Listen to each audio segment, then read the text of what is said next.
réaliser cette petite éponge, j'ai utilisé la Bubble Créative.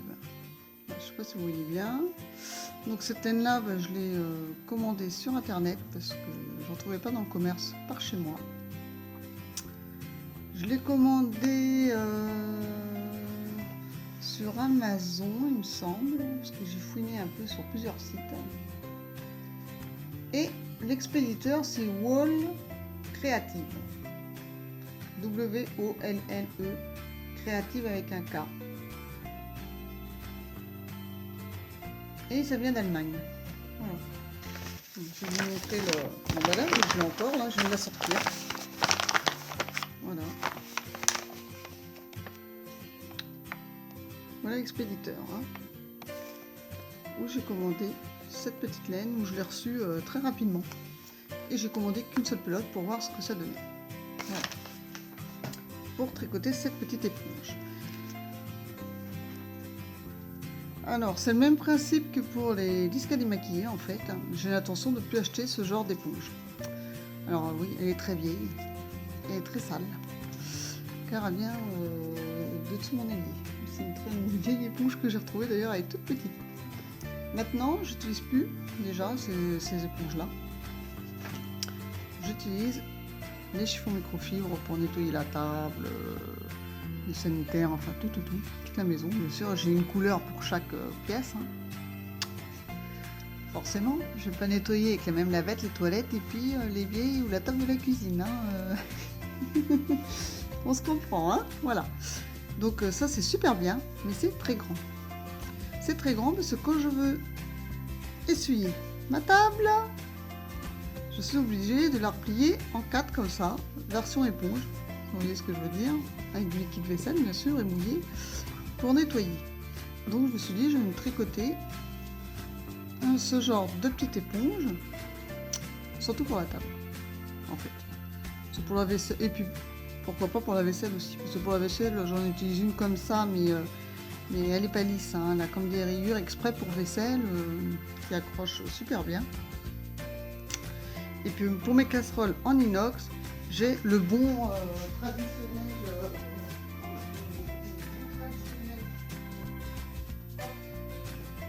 graton en inox.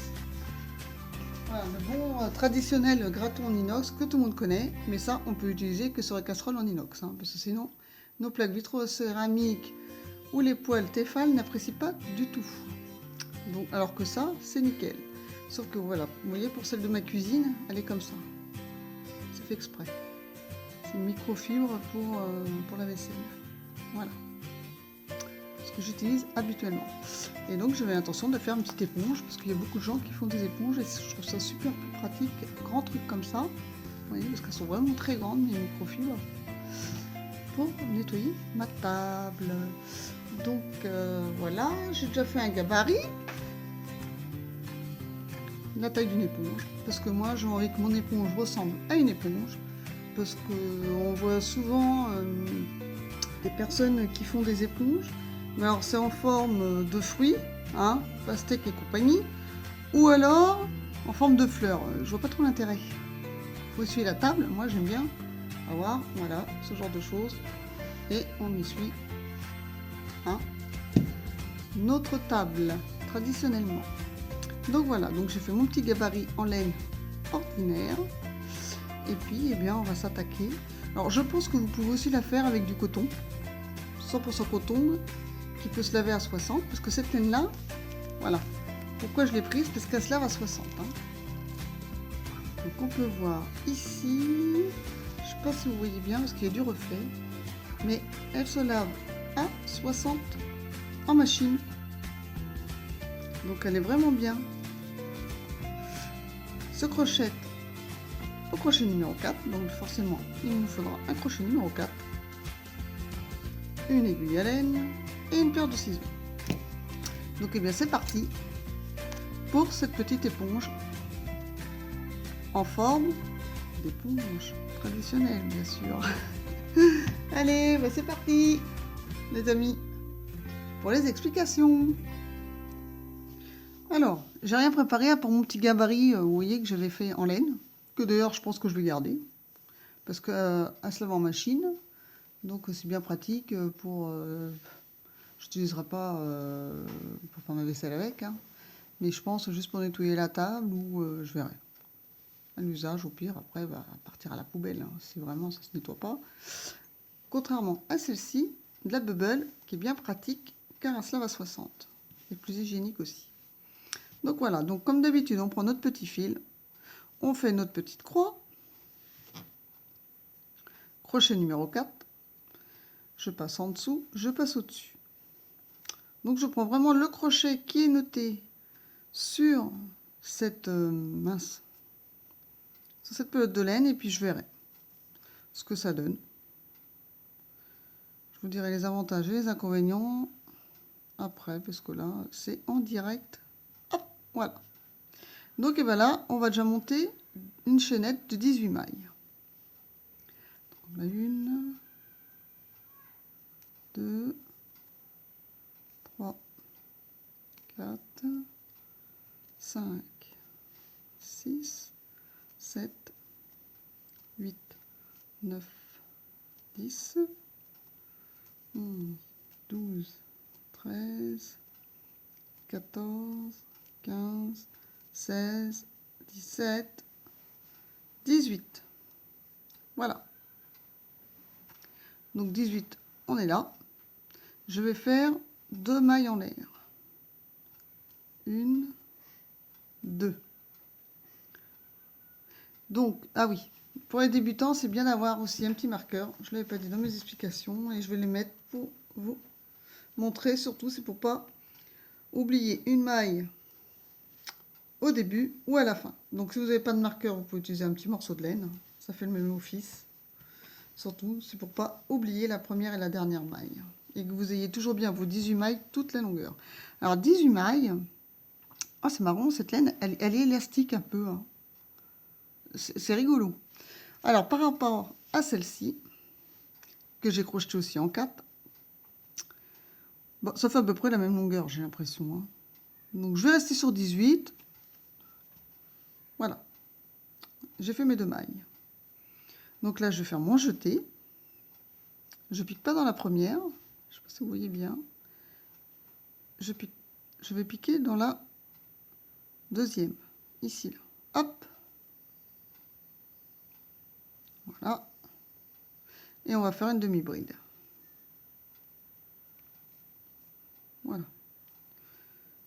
Jeter et un demi-bride dans la suivante. Voilà. Donc là, sur la première, on met notre marqueur, hein, qui est ici. D'accord? Là, ça m'en fait 1, 2.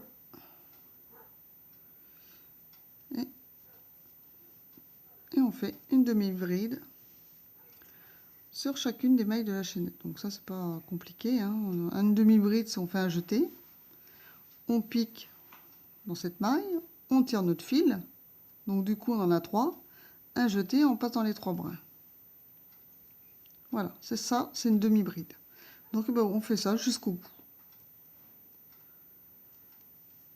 L'éponge, j'ai l'intention de la faire entièrement demi-bride. Pourquoi? Parce que le point est quand même assez serré. Et ça va très vite à monter. Voilà, tout simplement. Donc je vous laisse faire votre rang de demi-bride, tout simplement jusqu'au bout, et on se retrouve à ce moment-là. A tout de suite. Voilà, j'ai terminé mon rang de demi-bride sur chacune des mailles. Alors, je ne sais pas si on voit très bien avec ce genre de laine. Enfin bref, là je fais 2 mailles en l'air. Je tourne mon travail. Je ne vais pas piquer dans la première là, vous voyez au-dessus, le premier petit V. Je vais piquer dans la deuxième. Et ce que je vais faire, c'est que je ne vais pas prendre les 2 brins. Je vais prendre que le brin arrière. Que le brin arrière du petit V qu'on voit là de la maille, vous voyez. D'habitude, on prend les 2 brins. Là, non. Je fais mon jeté. Hein, j'ai fait mes 2 mailles en l'air, mon jeté. Je pique pas dans la première, je pique dans la deuxième et je prends que le brin arrière. Et je fais ma demi-bride normalement. Là, je mets mon marqueur. Ouais. Notre petit V, là, savoir où j'ai piqué. Je fais mon jeté et je fais ça tout le long, toujours en prenant le bras arrière, sur toute la longueur. Alors, oui, moi j'ai fait une chaînette de 18 mailles en l'air. Bien entendu, si vous voulez une éponge plus longue, vous faites plus de chaînettes, hein, de mailles. Hein, voilà. Moi, en fait, je la fais à peu près de cette taille-là. Je me souviens plus des tailles standards. Ça fait très longtemps que... Ça fait un moment que j'ai pu acheter d'éponges. Franchement, celle-là, je l'ai retrouvée... je sais même pas d'où elle sortait. Mais on voit qu'elle est un peu plus longue. Parce que celle-ci était très, très, très petite, en fait. C'est ma dernière et unique qui me reste. Mon mari utilise pour son bricolage, en fait. Donc après, il n'y en aura plus. Il faudra qu'il s'en passe. Voilà. Donc là, on continue. Je fais toujours le bras arrière. Alors, je dois avouer que c'est vrai que pour toute la famille, c'est difficile de se passer de ce genre d'éponge traditionnelle. Car on est tellement habitué à acheter, à utiliser et à jeter que quand on passe à un autre moyen, eh ben, on a du mal à s'y faire. Hein. Moi, ils commencent tous à s'y habituer, mais c'était difficile. Hein. Sans arrêt, ils me demandaient où se trouvent les éponges. Je disais non, il n'y a plus d'éponges, je n'en achète plus. Comment ça se fait? Il n'y a plus d'éponges. C'est ça, c'est les petites lavettes. Et j'ai vu un reportage là-dessus que, en fin de compte, dans tous les pays, enfin, en France, hein, on tient nos éponges. Alors que ce n'est pas du tout hygiénique. Alors que les lavettes, c'est vrai, c'est économique et on les lave pratiquement tout le temps, à l'infini. C'est comme les torchons en fait, quand c'est trop usé, on en rachète quoi. On fait des petites économies et c'est plus écolo. Moi, c'est surtout pour un souci aussi d'économie. Hein. Je dois avouer, ça nous fait ça en moins à acheter. J'essaye de sortir de ce système de consommation là. Et c'est vrai que quand on y est habitué, en fait, on s'en rend pas compte. On achète, on jette, et ça remplit nos poubelles. Et les déchets s'entassent, s'entassent, s'entassent. Voilà, là j'arrive presque au bout de mon rang.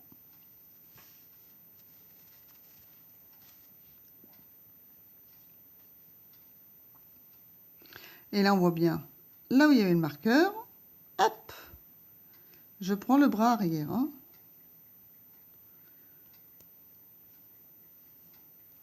Je fais ça. Oh, vous voyez, le petit bras arrière là, il est là. Voilà. Et là, c'est bizarre que ça me fait ça. Ah, c'est parce que je ne l'avais pas mis au bon endroit, mon marqueur. J'aurais dû le mettre là, en fait. Vous savez, là où on a fait nos 2 mailles en l'air, avant de faire ma première bride. Voilà. Donc là, il faut le prendre, celui-là. Hein. Donc, je fais mon jeté. Et je prends aussi mon petit brin de mes 2 mailles en l'air que j'avais fait au départ. Parce que je me disais, mince, c'est bizarre. Voilà. Donc là, je fais 2 mailles en l'air. Quand vous faites votre 2 mailles en l'air, là, vous mettez votre marqueur. C'est plus simple. Voilà. Sûrement, vous êtes tranquille. Après, on tourne. Mon jeté. Je pique pas ici. Toujours dans la première. Je pique dans la suivante. Et cette fois-ci, on va prendre les 2 brins. Hop, carrément. On prend nos 2 brins. Comme une demi-bride normale. Mon jeté, pareil. Et là, on prend les 2 brins. Tout le long. Comme on fait habituellement. On prend nos 2 bras.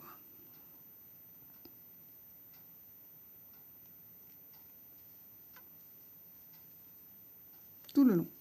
Alors, je suis étonnée, franchement, elle se crochette super bien, cette laine. Enfin, c'est pas de la vraie laine. Hein. Ça doit être fait avec des produits recyclés. Hein.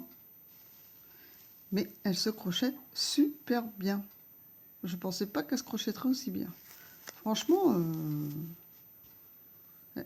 la matière est bizarre au toucher, hein. Je dois avouer. Et ça ressemble pas à ça, hein, au graton là, mais quand même c'est rêche, hein. Franchement, je crois que ah oui, vraiment, c'est vraiment bien. J'en ai pris qu'une pelote pour voir et c'est pas si mal que ça. Alors, il y a vraiment toutes les couleurs, hein. Rose, jaune, vert, enfin toutes les couleurs qu'on veut. Moi j'ai pris jaune parce que c'était la moins chère. Parce que suivant les coloris, c'est pas le même prix. Allez savoir pourquoi. Donc moi j'ai pris la moins chère, j'ai pris en jaune. Voilà. Et ça fait une bonne épaisseur quand même, hein. Je pensais pas. Alors, pourquoi on a pris que le bras arrière? Pour que ça fasse ça. Vous voyez, le fait de faire notre petit bras arrière, bon là, avec le dessin, on voit pas bien. Enfin, avec la couleur jaune et puis la laine qui est bizarre. Mais en fin de compte, vous voyez, ça fait un petit rebord comme ça. Naturellement. C'est pour faire ça. Alors, je vous montre sur ma laine, hein, que j'avais déjà fait mon prototype. Voilà ce que ça fait faire. Ça fait ça. Ça fait un petit rebord. On vient de faire ça. Et là, on attaque le deuxième rang qui est ici. Tout simplement. Et là, on va faire des rangs jusque là. Là, on recommencera la même chose. Et hop, après, il n'y aura plus qu'à coudre. Parce que moi, je veux quelque chose quand même d'assez épais. Qui ressemble à une éponge ordinaire, en fait. Voilà. Donc là, hop. Et on continue comme ça jusqu'au bout. Donc c'est vraiment très très simple.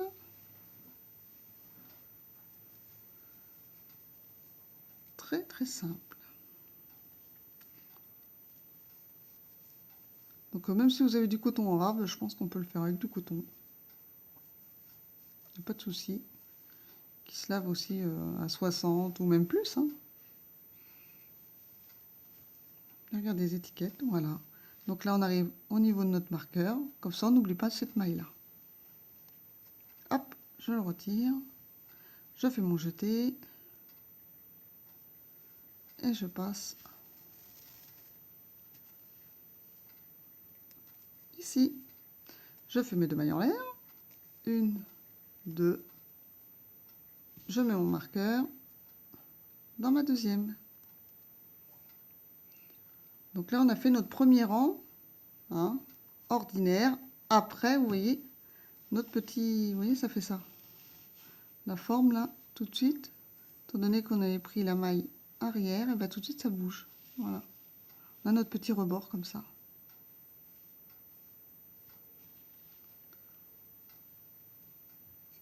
Là, on a fait notre premier rang. Donc, je fais un jeté. Je pique pas toujours dans la première, je vais dans la deuxième et je prends toujours les 2 bras. Pour attaquer notre deuxième rang.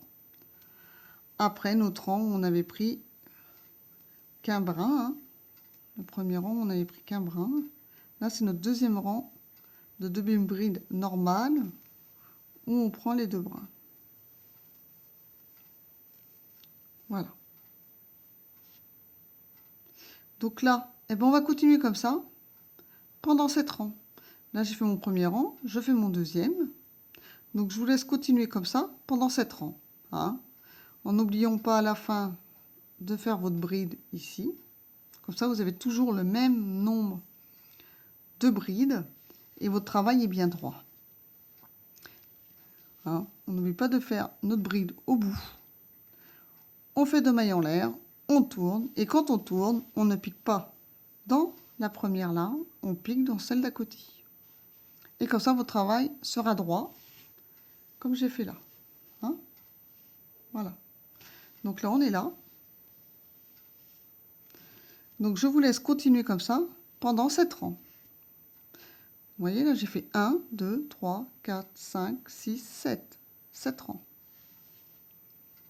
Donc, on se rejoint une fois que vous avez fait vos 7 rangs pour faire le 8e. Et le 8e, comme ça, je vais vous expliquer pour faire à nouveau le petit brin de l'autre sens. Voilà. Donc, on se rejoint dans 7 rangs. À tout de suite. Voilà, j'ai fait mes 7 rangs. On voit bien quand même, hein. Donc ça m'en fait 1, 2, 3, 4, 5, 6, 7. Et bah, ça fait beaucoup plus petit que mon gabarit, on voit. Hein. Pourtant, c'est en 4. J'ai crocheté en 4 aussi. Donc eh ben, je vais faire un 8e, voire un 9e rang.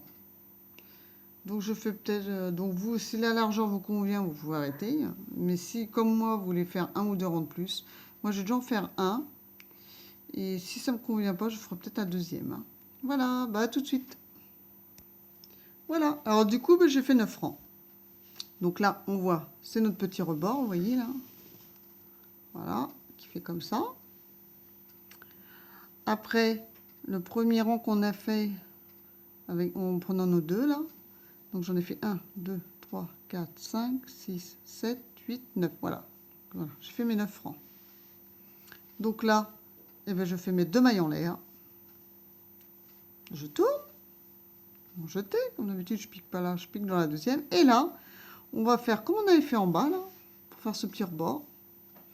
On va prendre que le brin arrière. Alors, on voit pas très bien, hein, mais c'est la laine qui est comme ça. Donc on prend le brin arrière, comme on avait fait tout à l'heure, pour que ça fasse notre petite rebique. Donc, là pareil. Donc n'hésitez pas à mettre votre marqueur hein, si vous êtes débutant. Moi je le retire parce qu'il me gêne en fait. Parce que j'en ai pas la nécessité, mais n'oubliez pas de mettre votre marqueur quand vous avez fait vos 2 mailles en l'air, comme ça. Donc là, hop, toujours le bras arrière. 2. Et ainsi de suite sur tout le rang. On prend que notre brin arrière. Pour que ça fasse la petite pliure plus facilement. Voilà. Donc vous prenez, vous faites votre rang en prenant que le brin arrière tout le long. Du coup, vous voyez, ça se plie. Voilà, hop, ça se plie automatiquement. Et ce n'est pas logique par rapport à l'autre côté. C'est bizarre, pourquoi il se plie pas mon truc de l'autre côté là?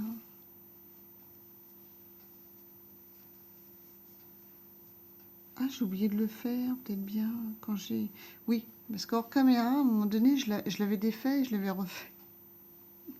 Mais bon, logiquement, vous, ça doit faire comme moi, ça doit se plier comme ça. Hein. Voilà. Comme là. Qu'on voit bien d'ailleurs. C'est bien plié. Et l'autre, vous voyez là, on en est là. Donc pareil, comme on va prendre que le bras arrière, hop, automatiquement, ça se plie tout seul. Et là, à nouveau, après, on va faire nos 9 rangs. Enfin, là, j'en avais fait que 8. Mais cette laine-là est beaucoup plus courte. Enfin bref, donc là, vous continuez comme ça, en prenant que votre brin arrière. Et vous faites votre rang de demi-bride. En prenant que le brin arrière. Pour faire la pliure. Pour faire la pliure comme ça. Vous voyez? Voilà. Et ben, vous terminez. Oh bah, je vais le faire avec vous. Allez, de toute façon, il n'y en a pas pour longtemps.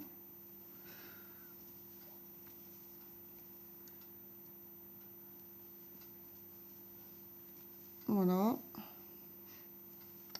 On prend que le bras arrière.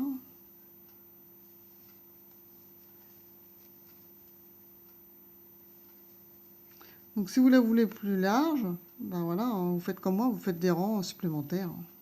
Tout simplement. Si vous la voulez plus longue, vous faites des mailles chaînettes plus longues.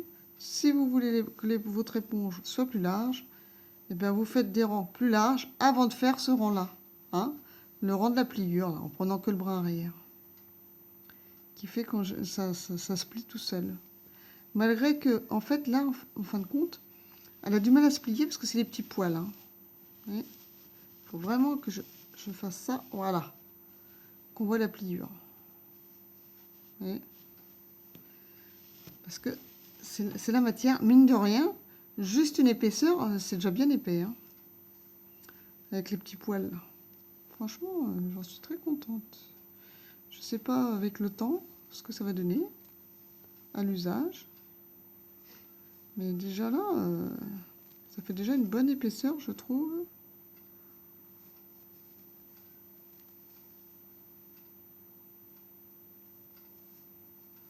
Voilà, donc on n'oublie pas là. Voilà. Mon jeté. Et là, normalement, dans les 2 mailles en l'air, vous n'oubliez pas non plus de faire votre demi-bride. Je n'ai pas mis de marqueur, mais voilà. Vous, si vous avez votre marqueur, n'oubliez pas de faire votre demi-bride. Hein, pour avoir toujours le même compte et que vos travails soient droits. Voilà.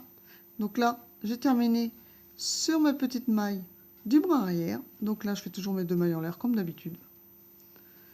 Et là, on va tricoter, enfin, on va crocheter normalement. Hop, nos brides en prenant nos 2 brins, comme d'ordinaire. Voilà. Je prends mes 2 brins. Et je fais mes demi-brides. Tout simplement. Bien sûr, là, j'ai sauté la première. Hein, parce que je commence mon rang. Donc là, je fais mon premier rang de demi-bride normalement. Donc là, eh bien, je vais en faire 9. Parce que ici, j'en avais fait 9. 1, 2, 3, 4, 5, 6, 7, 8, 9. Là, je suis partie à nouveau pour faire mes 9 rangs. Vous voyez, pour faire l'autre côté. Là, c'est mon rang de pliure. Hein, celui qu'on vient de faire, en prenant que notre maille arrière. Oh, mince. Que notre maille du bras arrière qui fait de la pliure. Et là, je commence mon premier rang. Donc là, ben, je vais en tricoter 9 normalement en prenant les 2 bras pour faire le côté pile. Parce que là, on a fait le côté face, là, on va faire le côté pile. Hop, jusqu'au bout. Et ben, on se retrouve au bout.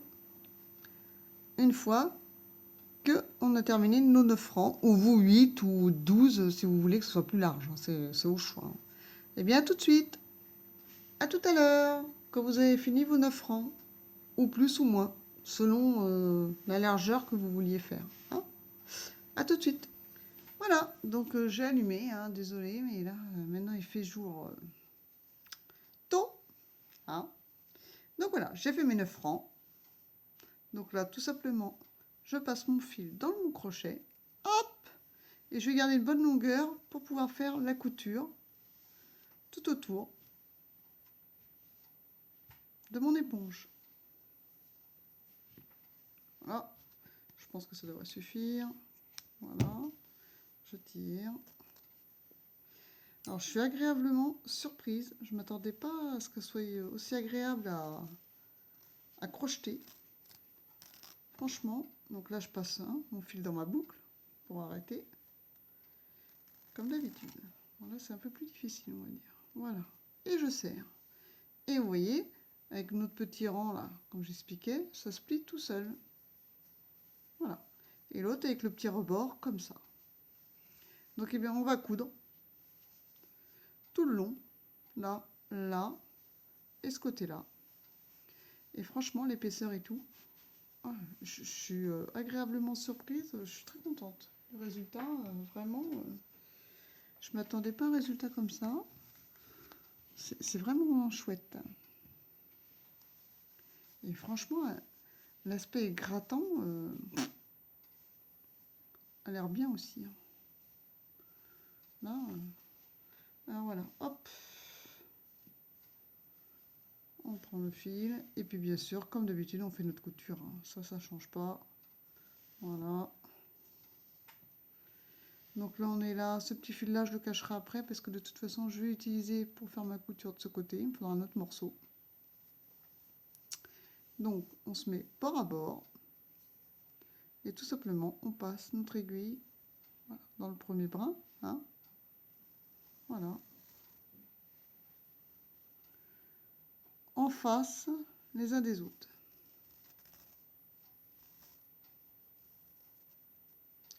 simplement.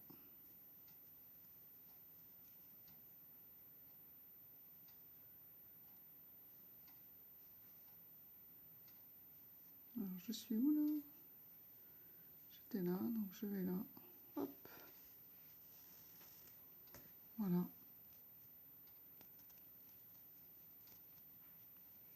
Il y a un petit sac de nœuds avec deuxième brin.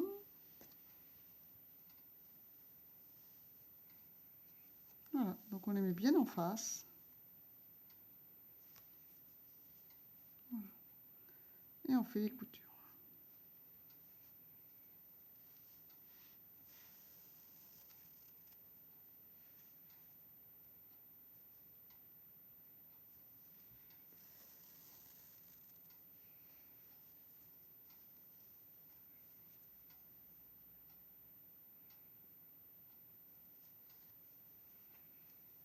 Je coute plutôt comme ça, plutôt que brin par brin. Voilà.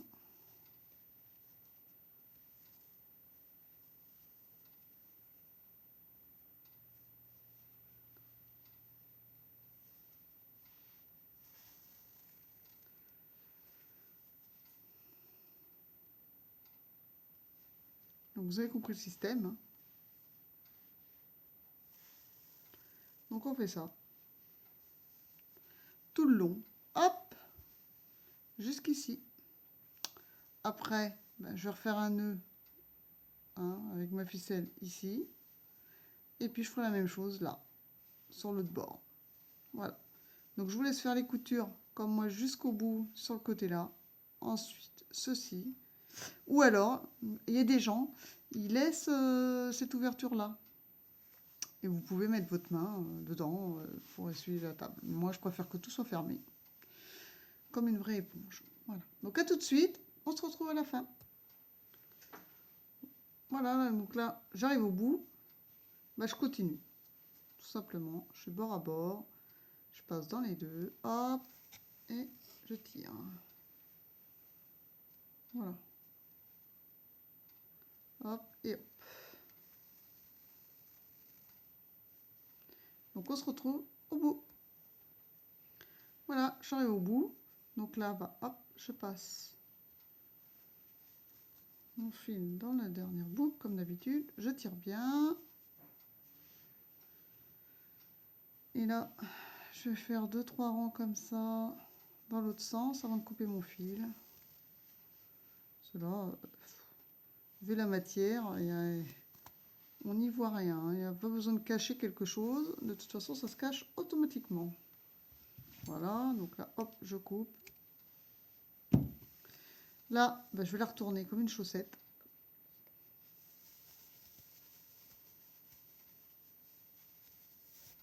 Voilà. On dirait un petit gant de toilette. Et là, bah, j'ai plus qu'à faire la couture ici. Voilà. Et mon éponge va être terminée. Donc là, hop, j'utilise ce fil-là. Oh, ça fait un petit nœud là. Moi qui trouvais ça bizarre que d'ailleurs j'ai pas eu un seul nœud de toute ma vidéo, j'ai dit punaise, c'est pas croyable. Vu la laine que c'est, je me suis dit, oh, enfin la laine, je dirais pas que c'est de la laine. Je sais pas, je pense que ça doit être matière synthétique ou recyclée, je sais pas. Alors par contre, oui, voilà. Donc là, il y a un sacré nœud en fait. Hein. Je ne sais pas comment je me suis débrouillée. Eh ben, ça tombe bien, ce nœud-là, je vais le faire avec là. Hein.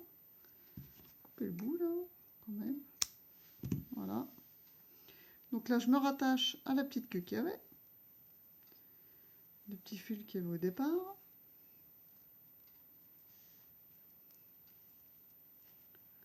Voilà. On fait un bon nœud. Ça va se retrouver. On va couper quand même un petit peu. Sur 1 cm, voilà.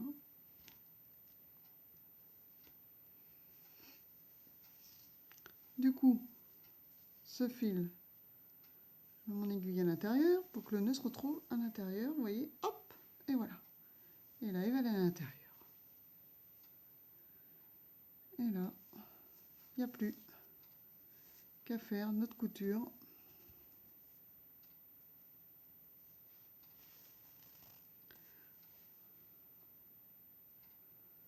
Bord à bord.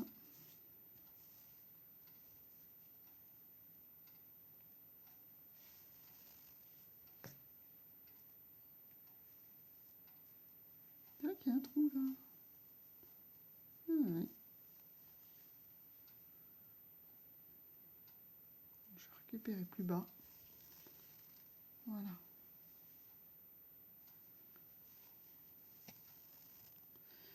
J'ai dû rater un morceau là. Voilà. Donc là, notre éponge est pratiquement terminée. Il n'y a plus qu'à faire le bord à bord. De ce côté-là.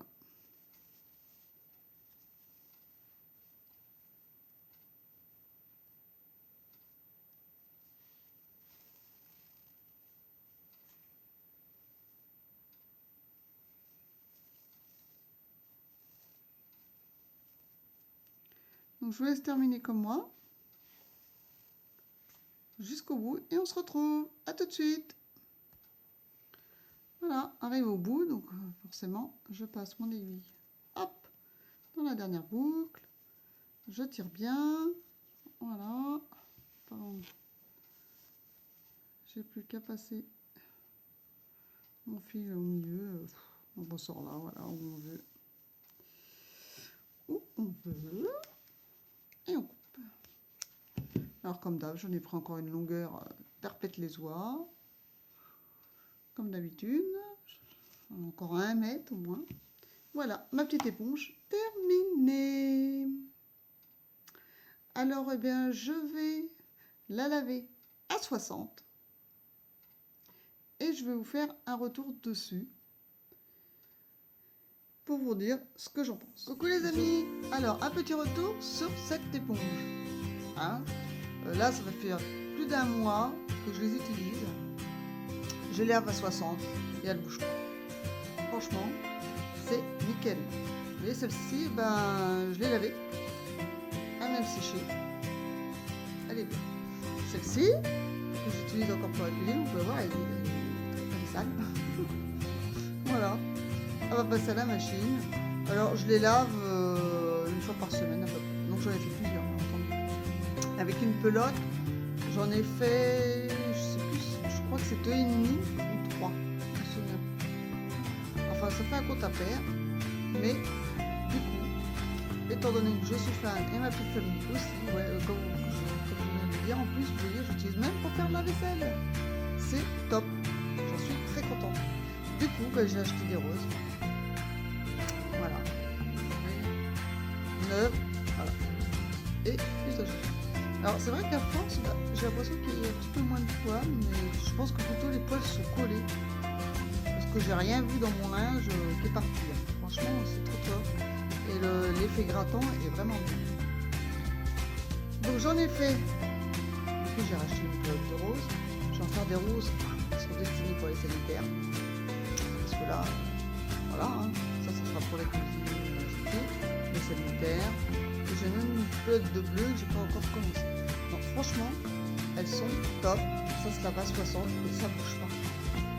Elles sont vraiment bien. Et le pouvoir grattant est toujours là.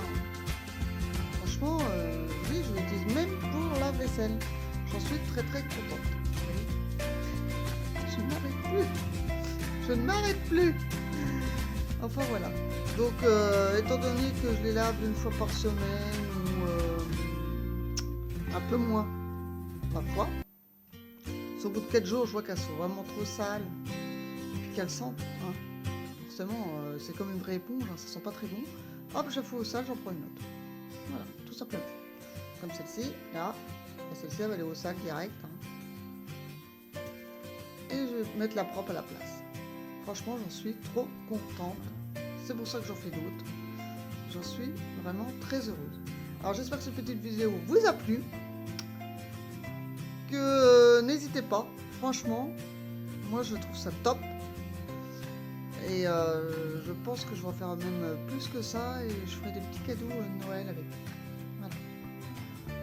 Je vais pas trop le dire parce que maintenant ma famille qui me suit vont être au courant, mais bon, c'est pas grave. C'est pour ça que j'en fais beaucoup. J'ai même l'intention d'en faire d'une autre couleur pour faire un petit cadeau de Noël sympa. Voilà. Un petit clin d'œil. Comme ça, ils vont se demander ce que c'est et je leur dirai c'est des petites éponges. Non, franchement, elles sont très très belles. Voilà, et ben je vous dis à bientôt chez CC pour de nouvelles vidéos. Et n'oubliez pas le petit pouce bleu. Bye, à bientôt.